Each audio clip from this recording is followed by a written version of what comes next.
Blessed, divine, and amazing Wednesday, everyone. Dear family of light, welcoming you to this very special episode of the Ascension Hour with Reverend HoniB, and a real fabulous guest that I've been giddy to bring onto the show, Sacred Brother Asil Toksal. Thank you so much for being here.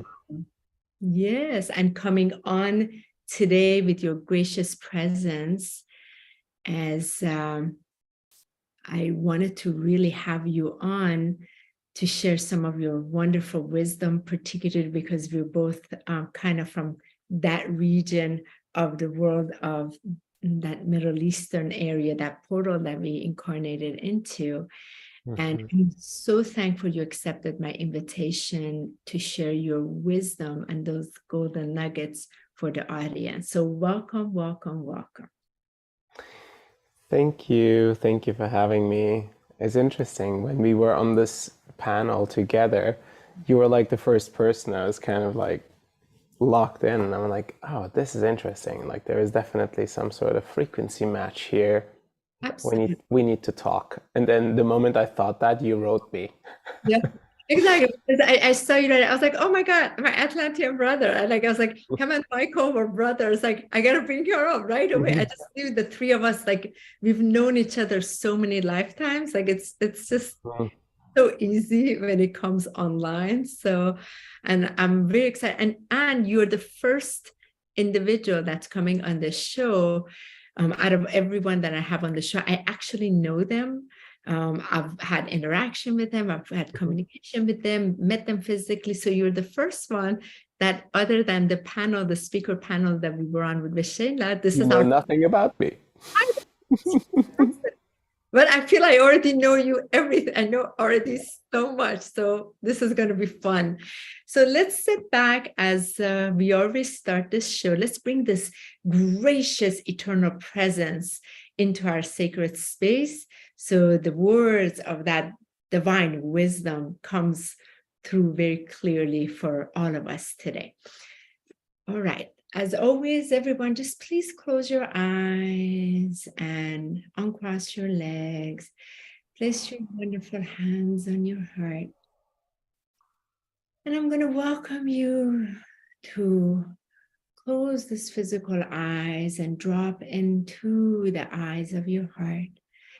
As you take a nice, slow, deep in-breath into your heart space and hold your breath as you connect with that dazzling, gracious, glowing flame of light inside, that purity flame in its crystalline light. Make that deep connection and then release your breath nice and slow.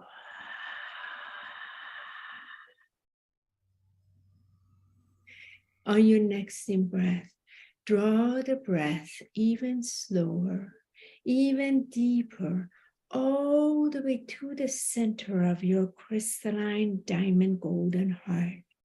And as you make that connection, draw your attention downward through your lower chakras, passing through your Earth Star chakra, all the way down to the heart of Sophia Gaia, and make a connection with her crystalline diamond heart. And release your breath.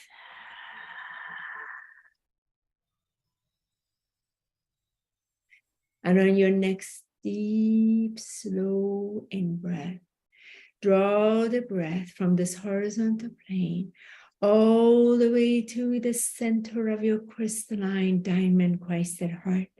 And as you make that connection into its center with all its love, draw the attention upward through the upper chakras, passing through your soul star chakra, going all the way up, connecting to the great central sun and passing into the source light in its heart, making that connection and releasing that breath.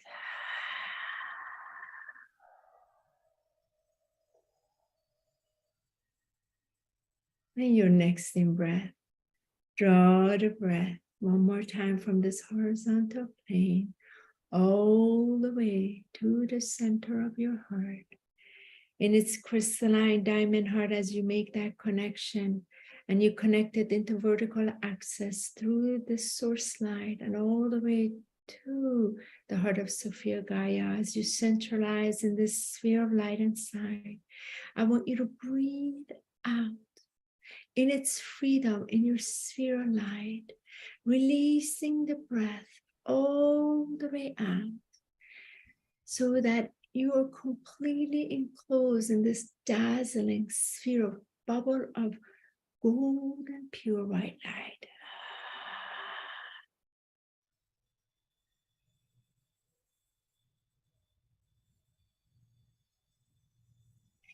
We recognize each of us are fully enclosed inside this glorious, dazzling, crystalline, pure white golden light that comes from the source of all creation.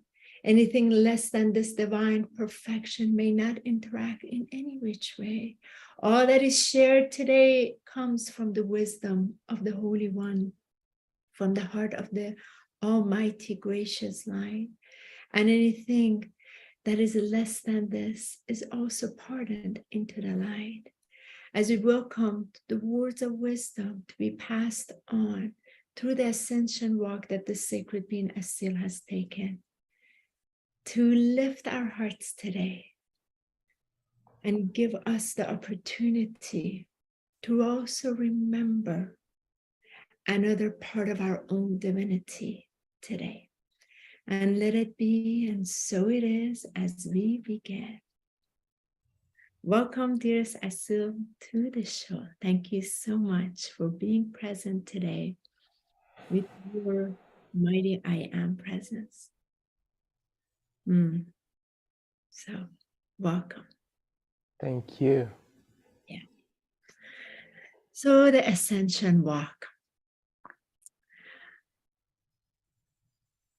I am trusting your walk has been, like many others, not a linear walk in any which way. It's been more like up and down and all around and inside and outside and zigzagging around and then inside and out, and what we would call crazy before, that's become crazy awesome. Mm-hmm. There's so much wonderfulness that from the transmutation, from transformation, from transcendence is become really anchored as a living truth in your walk of embodiment. So I want you to start wherever you feel you want to start. Where would you like to start? How has this walk been for you so far?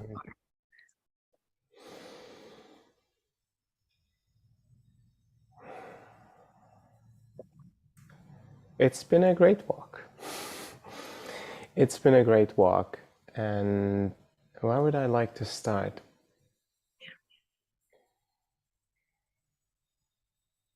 For all of those that are in this line of work and that understand service to humanity and the greater collective, many of them have already embraced that duality is part of our life, and that's a journey that we're on, and that we have a non-dualistic aspect to ourselves that understands and embraces that all of existence is one existence. And those may have an easier time going through challenging times and the strong waves of duality, because they also know that the other truth is true as well. And then there is another, group of individuals that may be more challenging, and I used to be in that group of being purely in this dualistic experience and being really challenged by it. Really feeling, first of all, I'm 4 years old, riding my bicycle on my grandmother's farm. She had a farm in Turkey, and I used to spend some of my childhood with her. I was born and raised in Austria, so, but like living with her, I have so many memories. First of all, as a child, living on a farm is like the most beautiful thing that a child can do. And I'm riding this bicycle, and I stop, and I look at the sun, and then I look at my hands, and I have this realization that I am a being in this machine. This is like a physical form machine. It's like I am steering this thing, and I am looking through these eyes, but it's not me. Yep. And I have this realization that it is actually quite limiting and quite constrained, and I'm remembering being unlimited and unconstrained. And just having this experience as, you know, as a 4-year-old, by the way, I forgot completely about it, and I remember it much later when I was like in my 20s. I was like, wow, where's this memory coming from? It was really like a piece of the puzzle that we often don't have. In my journey, identifying with who I am and who I have grown to be and conditioned to be in this lifetime, the name that I have assumed and the lineage that I'm from and the parents and all those things create one particular identity and personality. Yeah. But it's actually quite limiting, and actually not the complete picture. Yeah. It's only a small piece, a fraction of who I am and who we are. Yeah. And just my journey to coming to that understanding and truly embracing the vastness of a single individual being, of my own being, was an incredible journey. And it is a journey that many of the viewers here will be going on or already on. Yeah, for sure. So I just want to acknowledge that part, that we are experiencing this dualistic form, and at the same time, we are these vast, eternal, non-dual beings, part of a grander consciousness, experiencing the human form for an important learning and for an important experience. Absolutely. And you know, Asil, it begins to start becoming fun after all the tumbling experiences and the falls and like being inside the cosmic wash machine over and over and over and get thrown around like you remember, you know, those amusement park where you go in it, it's circle and it circles like this, you're stuck against it, Yeah. and the tongue is sticking out, you vomit, you come out and you vomit.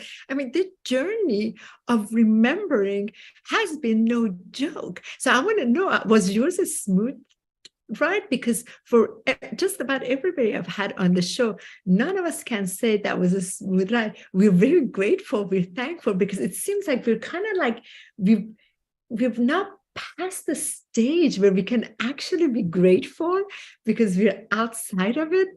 And now we've remembered more and more. So the dualistic nature isn't impacting us so much. We're not being thrown around as much. And it's starting to get fun living from that consciousness in this physical reality. Yeah. Well said. I can't really say that the tumbling around was fun or linear or very easy to get to the place that I'm in right now. Yeah. But I do also feel that an advanced soul or someone who is coming here with a mission almost like requests on a soul level intense human experiences to accelerate its awakening process, right? So it's Absolutely. almost like there are these shock experiences, or these really challenging human experiences, interactions are necessary to spark an awakening process, Yes. so that we can then go on to a journey, because facing these challenges is challenging for like beyond human norms, or like the Yeah. standard experience, So right? tell us a couple of your shocking experiences that were really, because again, it's one of those when we're going through it, in no way it's fun. Way past after the wisdom has been pardoned upon, and Mm-hmm. that inner standing, that you're understanding, that you're standing on that truth, is like, oh, okay, I get that. But going through it, Yeah. horrific, absolutely in no way was fun, and which many of the audience members are continuously going through. We know that cycle. Yeah, We're going through it. absolutely. What's interesting is um, I'm coming from a very academic background. I was trained to be a businessman, an engineer, a scientist, and I started companies, and I was doing well in the space that I was asked to operate in. Right. And I was told that in that space that I would find some sort of happiness. A happy life looks like this. Like it was conditioning, right? Society, parents, education, and all of that, right? If you manage to get this, then you'll be happy. You'll live a good life. You should be grateful. And at times I would think to myself, am I not being grateful for having the things that I have and the success that I have? Is this, or is there something else going on that I'm not seeing because I haven't found what I'm looking for? This is not, like, I can't find a soul fulfillment or this resting in life. And that kind of, there is a particular moment I remember. I was holding a dinner, some sort of gathering at my own place in Vienna. I was in my early 20s. I had achieved, some level of success. My friends are around, they're congratulating me, and we're having fun. It's really a beautiful scene. And after everyone had left, I sat down and I felt incredibly lonely and alone and unfulfilled. And I thought, that is so odd. Like, I have everything that one can imagine to have. What is wrong with me? Yep. Right? And that kind of started to lead me on a journey of trying to discover, like, what is life about? And what is it that I need to find out about myself to feel aligned, to feel myself truly embodied as a soul in this form? So that was the journey, how it started, right? And then, of course, the journey of going through these many initiations and discoveries was really there's like multiple milestones of intense experiences that open one up to a greater reality. And some of these experiences just reveal past lives or current life trauma or ancestral trauma, things that need to be processed, that haven't been processed, that have been lingering in the subconscious or in the unconscious of my being, of our ancestors' being. And touching upon these, there's a certain moment where we know we're ready to touch upon these, to look at it, to observe it, and to transform it into a realization. Yes. So were you in, so for example, some of the speakers that I've had on this show, that moment where many of them came in that greater awareness, understanding, and then some of them had experiences like mine was, my journey in here was a lot of catastrophe after catastrophe after catastrophe. So with like serious hardcore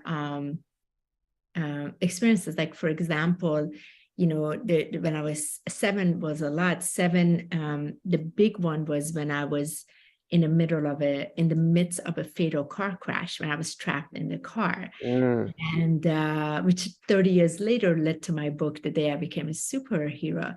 But what happened in that moment, in the middle of probably the worst possible thing a 7-year-old can experience, where, you know, my father's head was inside the windshield, blood everywhere, smoke coming out the car, getting blown. My mother's, the wheel was broken in her face, blood everywhere, and I was trapped. I couldn't get out. So we're talking about, it was a head-on collision.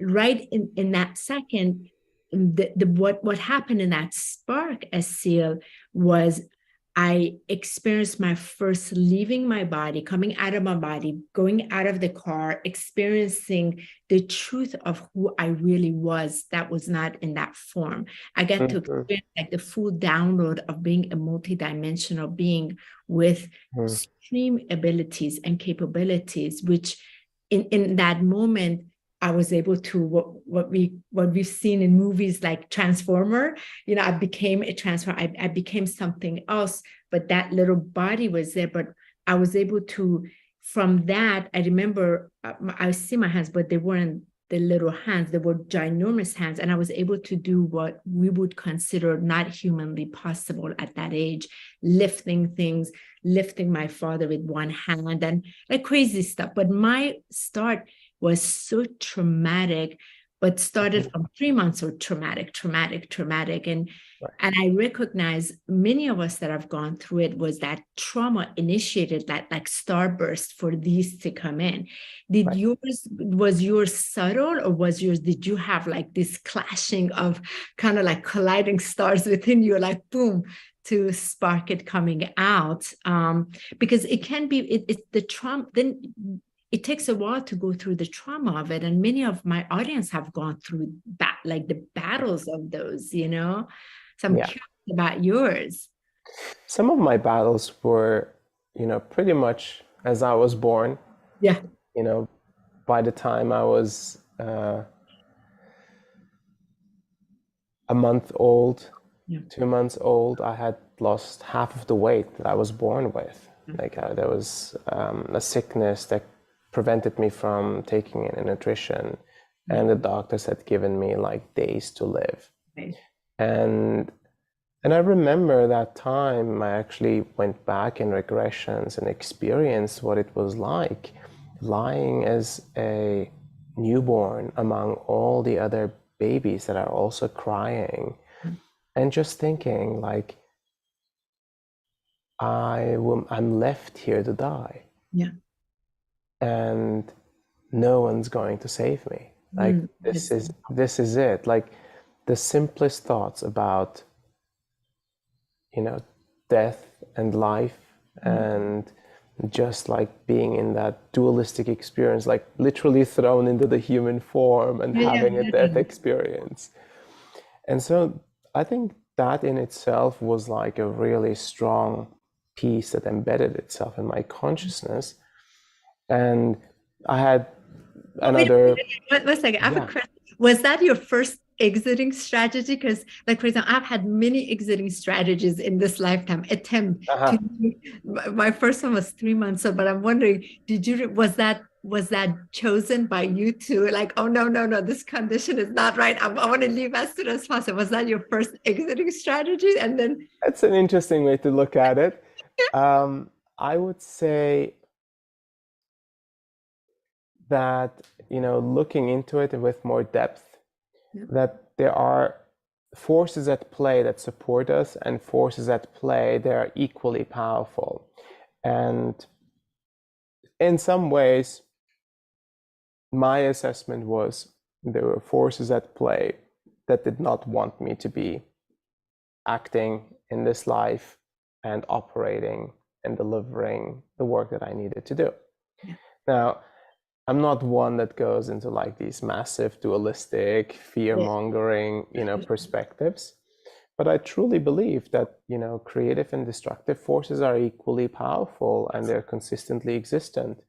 And so if there is a strong creative force entering, then there is the dualistic parallel to it available as well. Right. So that was kind of like my experience. Yeah. And after that, it was almost like I developed such a strong will and willpower and such a strong cerebral mind that I knew I could do anything I wanted to. Anything in life I wanted to achieve, I could do when I put my mind and my heart to it. Now, that allowed me to achieve a lot of things that didn't necessarily make me happy. Yeah, no, of course. And in some ways, I was driving with the mind and making myself more and more unhappy. Yeah. Because I didn't have the right compass to direct my energy and my willpower towards. Right?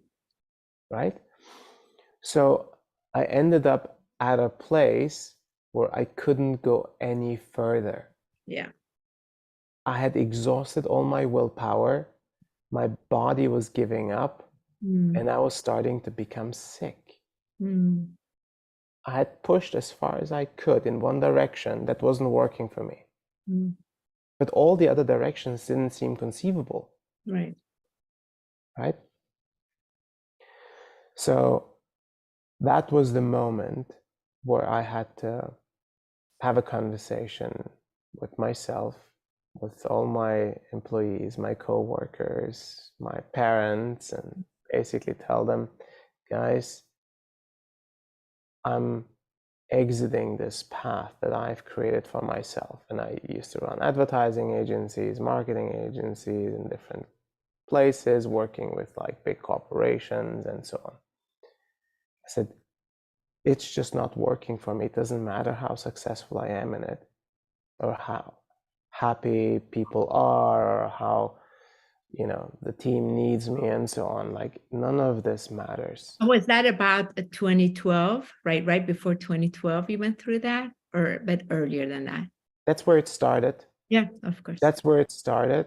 It started to get more intense, and around 2015, that's when I... Okay, so you took a little bit. Okay. Yeah, that's always like my thing. I'm not a sudden death kind of guy, but it's more like a slow death kind of guy. Yeah, I see you. So you take your time. You're like, you don't have to marinate in this. Exactly. I need to marinate. I need to really feel the That's why you and Michael are so much alike like that. Mine is more like the exposure, like it's very sudden, very fast. I need to really be like broken down into pieces until I get it. I'm like, oh, okay, I get it. Isn't it interesting? I give up. In your soul incarnation in this ascension journey, it's giving you the opportunity to really become so aware of the mechanics. It's almost like I can feel it. It's like truly falling in love with the process of all of it, the dualistic, and it comes with the agony, to really understand agony, to really understand suffering, to really grasp unhappiness so that you can truly embrace what happiness is in its divine nature. So it's beautiful, like the way your soul's journey has been. Okay, I am really gonna saturate myself, marinate myself. I'm so cooked like a big wine in it. I get it. Like, how many things can we try until we absolutely realize that the one path that's necessary is absolutely necessary to take, no matter how much fear there is. Right? And it was laden with limiting beliefs and conditioning and fear, for me to take all the securities away that I had created for myself, that society had, offered me as a result of my efforts, and to just say, I don't want any of it. Yeah. I need to find myself outside of this comfort zone, in the complete unshackled, in the unknown, really not knowing where I'm going and who I'm going to be, and let spirit show me what I have come here to do. Yes. And that's that ascension walk for the audience that many of them are also going through it. Many of us on the leading edge of ascension, we've been placed in that position as a soul agreement to come in, to be stripped and stripped and stripped over and over again, to recognize this stripping has nothing to do with who we are and what we are. What we are, who we are, stands on its own. And this is that part of that breath of the life. You in-breath, you out-breath, you create, you destroy, you create again, you destroy, because you're a living creator. And many that have been like lost everything earlier on, coming and losing everything, coming and losing everything, coming and it's been part of that recognition. Like, well, I'm a creator, I'm going to create again and again and again. And it's, and it's going to be this way. Now it's going to be this way. Now it's going to be this way. It's that unattached. But it takes a while, because there is a lot of imprints within the cellular memory of the suffering with it that does come as that courageous walk of experiencing the human experience. Absolutely. And what I noticed was, throughout all these different experiences where I really jumped off the cliff, metaphorically, just really feeling there is a single piece of my consciousness, of my soul, really connecting back into my being over these many experiences, like many spiritual traditions, many spiritual practices, and like a deep connection with nature that started to open me up and really made me more holistic as a human being. And in that holisticness, I started to know more intrinsically who I am and what I am here to do. Now, the mind is incredibly complex and very smart with its strategies. There would always, of course, doubts coming in, or fears coming in, or people's projections would have an opening for me to receive those projections. And at times I would be required to have a certain distance to society and to loved ones, so that I could just be marinating in my own projection field. Yeah, of course. And I think that solitude is sometimes underestimated and undervalued in modern society. We are so interconnected beings, and we rarely have that. That, going, when any of us take this journey where we become seekers, right? We're seeking that which is already known inside, but to come back to the knowing takes a bit of a ride. And when we kind of unplug from family, friends, society to go on this journey, naturally from a place of love, our loved ones do care, are concerned and what have you, because they want to know, okay, you go on a wonderment and what will happen. But that solo walk is one of the most incredible, humbling experiences that many of us are caught to, again, be stripped from, first being stripped from everything, like literally all your comforts, all of that, and down to nothing. I remember when I had to again give everything up, which was a big center. I had my product line. I had everything.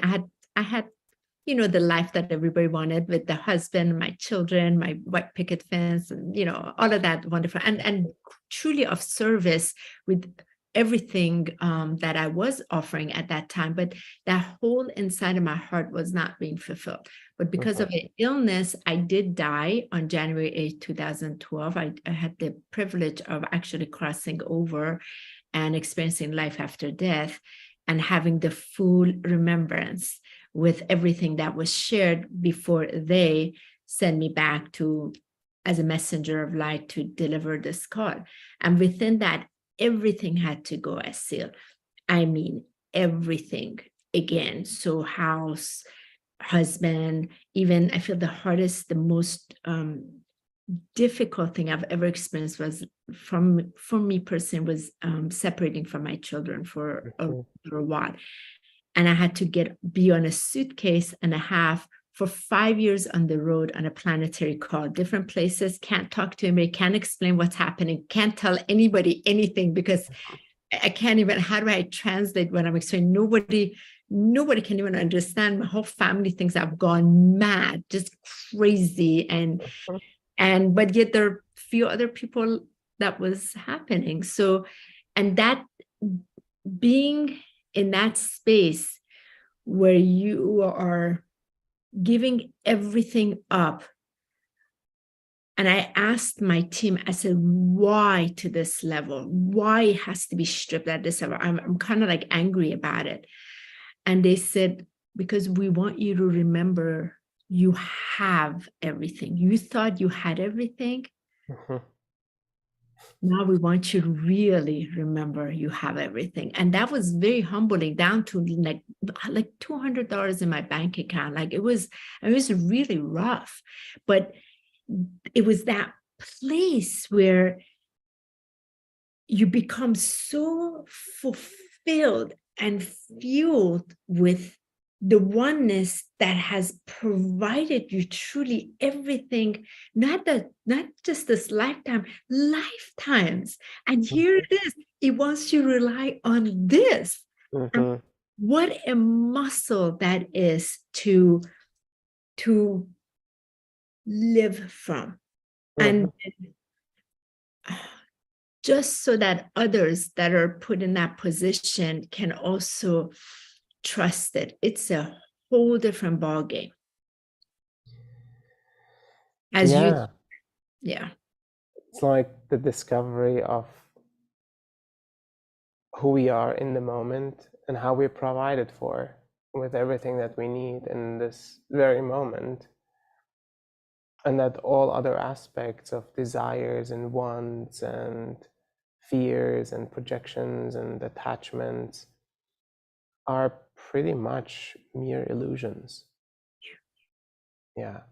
They sure don't feel like an illusion when you're... Oh my God, it feels super real, of course. And I think it is meant to feel really real. Like that, because it has to be visceral, right? Yes, it has to be visceral. So you can meet it with love, right? Yeah.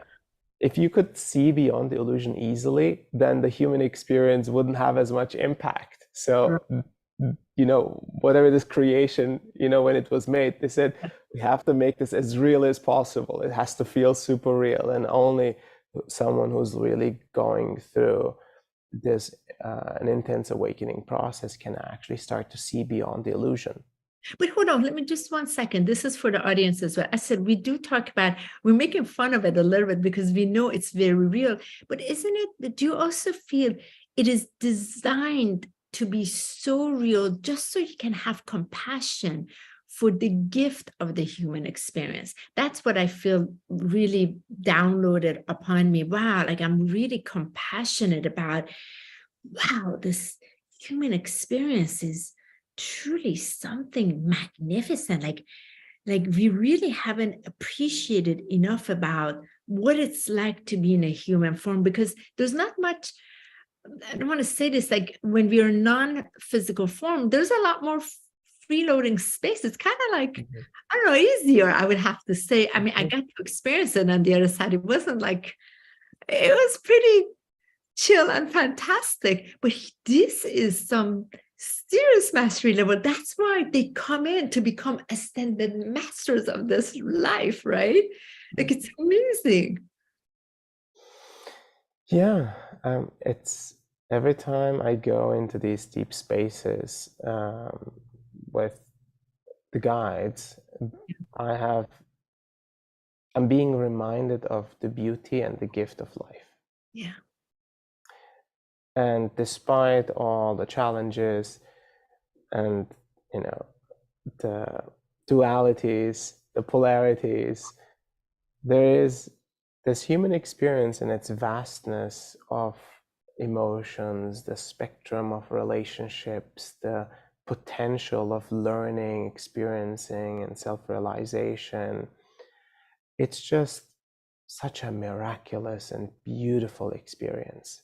So yes, finding like deep compassion in it, deep appreciation and deep love for it. And I believe that is one of the core milestones that we are consistently reaching and reaching again and reaching again and finding new levels of depth for the appreciation of life itself. So let me ask you a question. Yeah. This is for the audience because this will help them. I had Lori Spanier on a few weeks ago, and we were speaking. There was this part because my mom had called with things that were going on in Iran, trying to speak to her brother and sister with just a lot of hardship. And we had a discussion about that because she wanted to know, okay, well, honey, like I'm really hurting over this. How do you see this? So right now there was this massive earthquake in Turkey. So from this consciousness that you and I are speaking with, like, how do you yourself apply that deeper understanding, deeper wisdom of the appreciation of life to what's played out in Turkey with the earthquake? Yeah. So the way I see it is that human experience and challenges will come. And of course, a disaster is a challenge on a magnitude that's, rarely seen. And it just brings up all of the emotions of solidarity, of compassion, of understanding the pain of another, of support, of service, of coming together as a global family to support those that are struggling because we can relate to their pain, because we appreciate life and we take it for granted at times. And when we forget and we get reminded by these situations that life is so precious and everyone deserves to experience life in the best possible way. That is a moment almost like of realization for the entire human collective. So these experiences, while incredibly tragic, they're also incredibly valuable and important for us to be able to receive the potent lessons that come with it. Now, in my perspective, we can apply ourselves to a situation in many different ways and many different approaches. So in my perspective, there's no one single right way of being in support, in service, or being in connection with what is unfolding. So if one wants to pray for the people that are suffering, for the people that have crossed over, for the people that are helping, for the systems and societal structures to adjust so that life is valued more, then pray. For those that want to help with resources and material gifts to support immediately for those that are suffering, to give some form of relief, then please do that. For those that want to send love to all of those that are feeling deep pain and suffering, then please do that. So there is many different ways to apply oneself to a circumstance and situation like this. And I believe it really, and COVID as well, like there is these grand circumstances that almost push us, force us into a next state of being, into a next state of appreciation of life, and almost like forcing us for realization. Yeah. Thank you for that. I felt that was really timely to bring that in, especially because I learned you're from Turkey, and some of that structural collective shift that is taking place in the Middle East, that there's a spiraling energy of a lot of denser vibration that are literally rising to transmute into light, is very interesting. And it's very interesting to be able to communicate it from this lens, what we are seeing, and the many ways that we have the capability of serving. So it's not like there's just that one hopping on the plane, going there, picking up the bricks. You can. And that I feel is very, very important. At any time, any moment, we still have the power to do something, because the heart feels called, wants to connect, wants to uplift. So thank you for that. Now, let me take a different direction with this, Asil, as well. And if I were to ask you on a personal level that, let's say, okay, so I know you're a channel for Elohim, and you bring incredible wisdom through the Elohim, and there's more that is expanding, awarening through this space that you're allowing. What area have you yet not allowed that you gotta allow? You gotta allow this because more is getting ready to go, but you're like, oh, I'm not quite sure I want to go there yet. I'm just curious. Is there an area in you on your ascension rock that it's sort of sitting in your field, it's knocking and seal, you're like, I'm aware of it, but not yet. I'm getting there.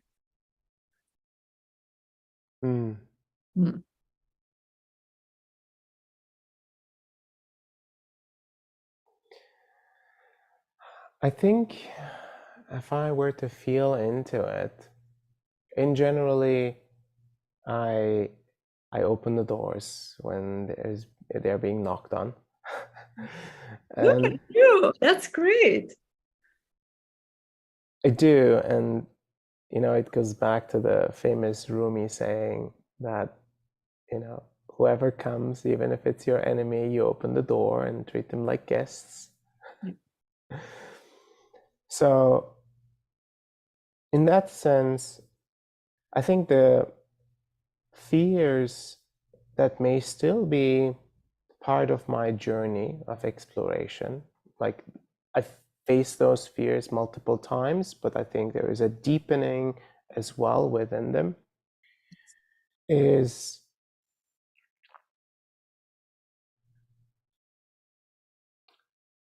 losing a parent. Maybe one day having the experience of having children. I don't currently have and don't really plan to either, but it's a possibility.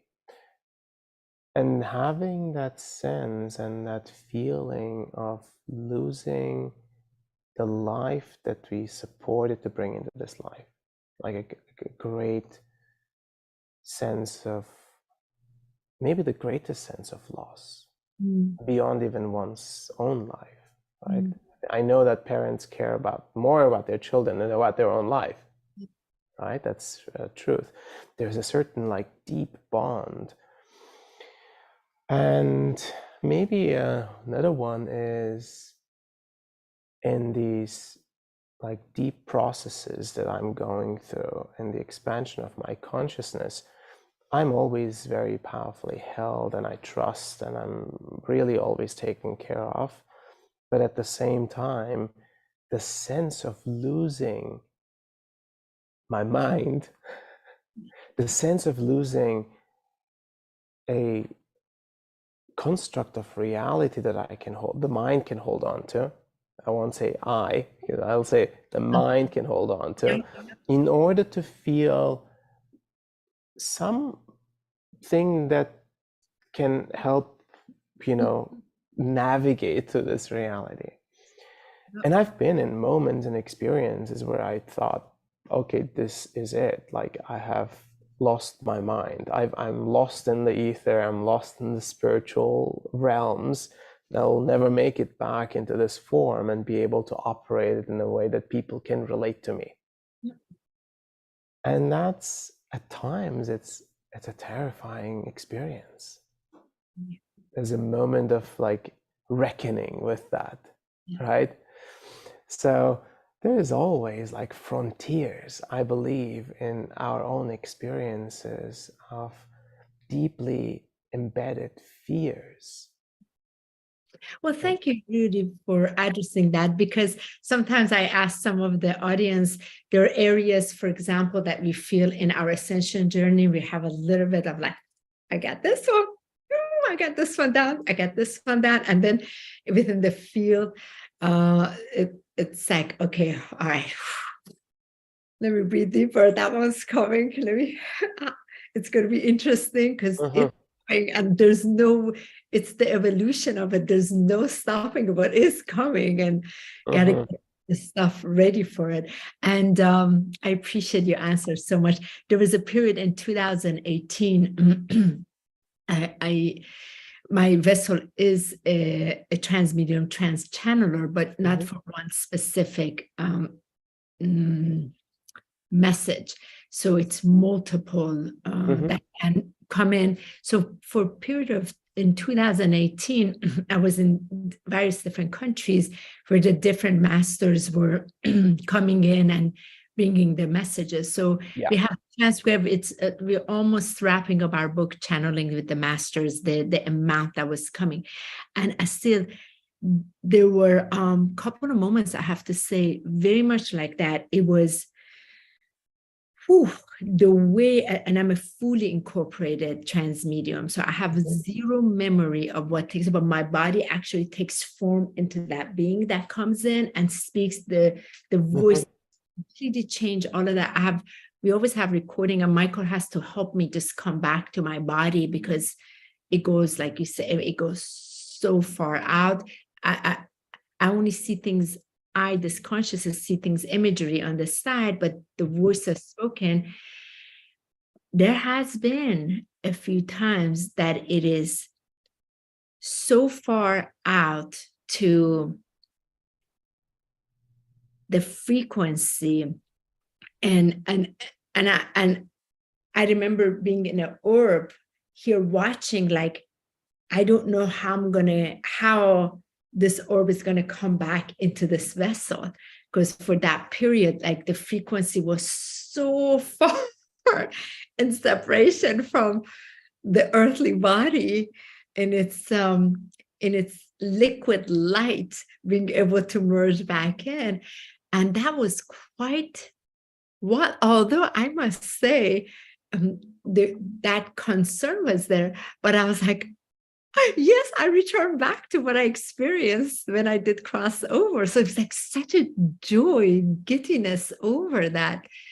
And yet it matched with a bit of concern. What if I can't completely return back to that body that was borrowed to deliver the rest of this incarnation? Yeah. So quite fascinating. But again, like you, if we're using discernment, we're very disciplined in the practice, in its utilization of the message that is coming through.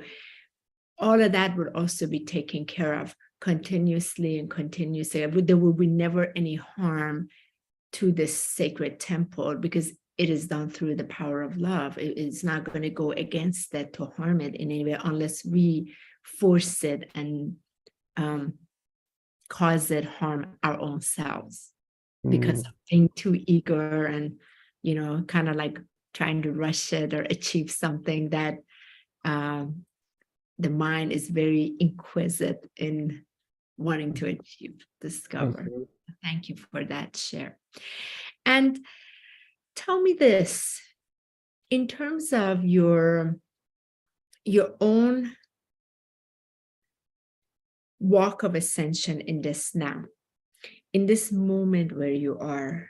I know you just came from the Conscious Life Expo. There's more octave of lights that's opened in you.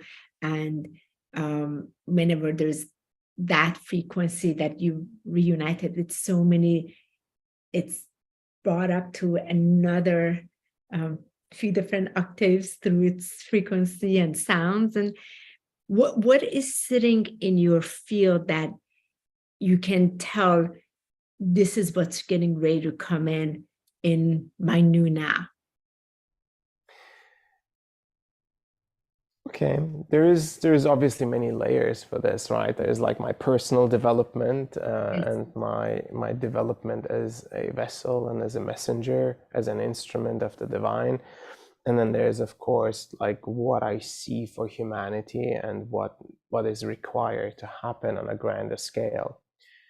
So, you know, on a personal level, I'd say there is greater levels of non-attachment, greater levels of focus, and not as in like hard focus, like the mind can do, but more like everything within my being aligns towards this singular purpose, a singular mission that I'm gifted with. And if every aspect of one's being, including all aspects of the mind and the heart and the physical body and the energetic spiritual, everything aligns, then there's incredible power behind it. And there's incredible solid direction behind it. So, but the alignment process requires like multiple layers of shedding and really trust and surrender and detachment and this really dismantling all belief systems and limitations, limiting thoughts and conditioning, all of those things. The greater alignment, though, brings greater power, greater health, greater direction, and overall a greater sense of aliveness. So that's on a personal level. If I look at it from a more humanities level, what I see is that there is a rising of the energies that are moving through this earthly plane. These rising energies are both supportive and destabilizing because there is an increase of energy that we are not used to as human beings to operate with. And so these rising energies can be, if the vessels are not used to it, the societal constructs, the mental constructs are not used to it, can be fairly destabilizing. So how do we as individuals prepare ourselves to be able to receive that energy? How do we align ourselves so that the energy can move through us? Yeah. Rather than being stuck and stagnant at places that are out of alignment, that are in misalignment. And that's normally what happens. When there is an energetic surge, it will get stuck or it will break the things that are false constructs, right? Or unsustainable constructs established with the consciousness of the past, right? So in the present moment, as the energies are rising, humanity will go through a massive awakening process. And I'm talking about hundreds of millions of people awakening pretty much at the same time or at a similar time frame. And for some, it'll be maddening. For some, it'll be liberating. For some, it'll be destabilizing. And many will require support and assistance. And it is really up to those that have been walking this path ahead of time, ahead of the greater human collective, to establish the tools, the methods, the support systems to support the individuals on their journey, because there will be a lot of people requiring support and assistance.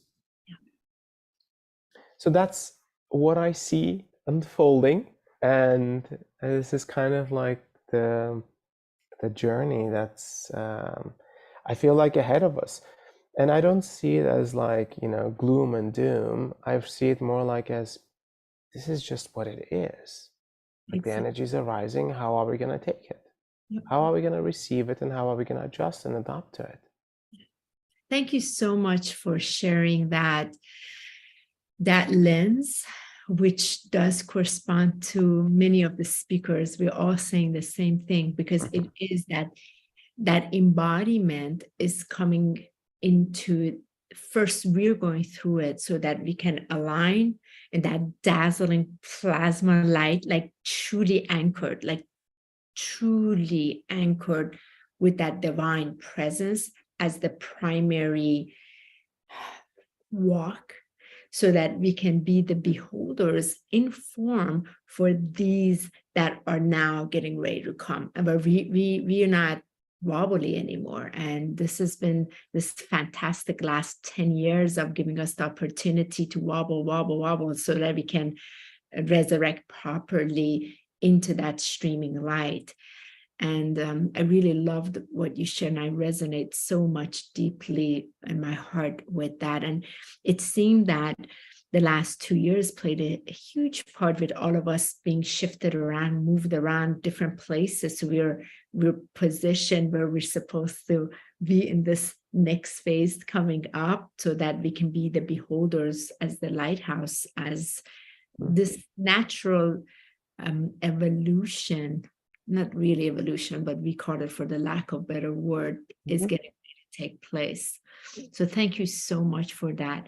And with that, if you would please share with the audience what's coming up for you. Do you have any classes that you're getting ready to be teaching, events, retreat, anything that my audience can directly get a hold of you, dear Asil?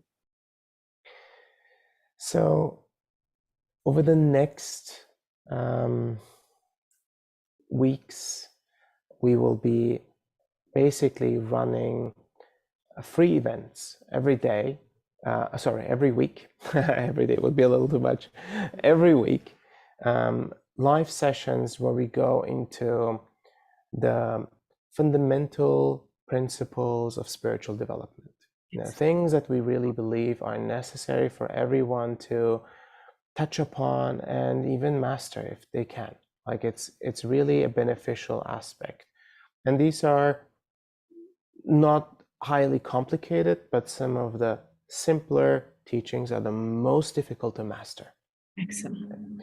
So we're going to go through those over 6 weeks of a time frame, which then leads into, if people want to join that, a 4-week training course in April called Foundations. And this Foundations course is completely led by the guides. They've structured it, they defined it.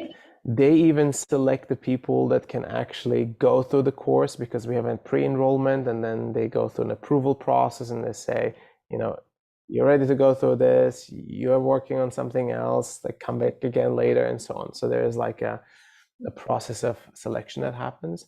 And that course in Foundations is going to be in April. And it's going to be published and released on our website. And until then, I would say it is fairly easy to join our newsletter and then be informed about the upcoming course, or in our social channels, we'll announce it as well. So on this YouTube channel, I'm just putting your direct link in there on your website, and that's where individuals will be able to find where this next few weeks that you have, and then on to. Correct. The free events will show up there as the free Foundations events, and then the Foundations training course happens in April. All of that will be announced on the website. Excellent. Thank you so much for that. That's so fantastic and beautiful, because it does take this group effort from many of us positioned all over to assist those that are feeling called to come and receive the support that they need. So because all of us are together, collaborating and raising this together. So it's so fantastic. And do you also offer private sessions, Asil, or you don't do private sessions? I no longer do private sessions. I figured about that, but I wanted to just double check so that the audience will know. Okay, Yeah, so thank you for checking on that. I feel like there is, my specific path is to get to as many people as possible, and then also to go to specific sacred sites around the world to align the energetic grid of the world to prepare for this rising of energy. And we do have a retreat coming up in June, which is going to be the Bosnia, Serbia, and Croatia. Excellent. To the Balkans to do Yep. some clearings and realignments and visiting some of those sacred sites there. Fantastic. Well, thank you for addressing that call.